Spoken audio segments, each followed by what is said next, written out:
ever pondered over the art of assembling the perfect cheese board, one that's not just a delicious assortment of cheeses, but also a visually stunning centerpiece, well, you're in the right place.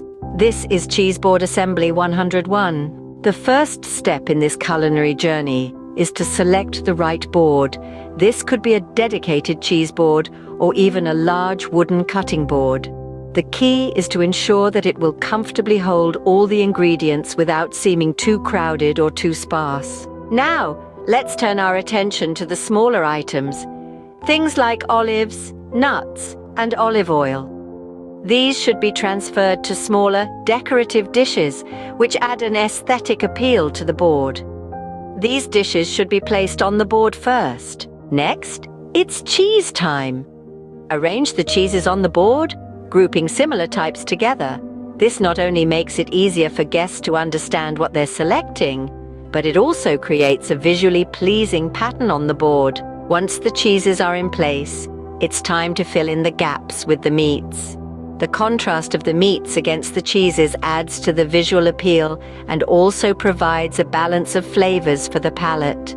The next layer of our cheese board masterpiece involves fresh and dried fruits. Nestle these amongst the meats and cheeses. The sweetness of the fruits will complement the saltiness of the meats and cheeses, providing a delightful taste contrast. Finally, we come to the bread slices and crackers. If you're using them, place these closer to the edge of the board. This allows people to easily grab a carbohydrate base to pile the meats and cheeses on. And there you have it, a step-by-step guide to assembling the perfect cheese board. Remember, it's all about the right board, starting with smaller items in decorative dishes, arranging similar cheeses together, filling in gaps with meats, nestling fruits amongst the meats and cheeses, and finally, placing breads and crackers near the edge for easy access.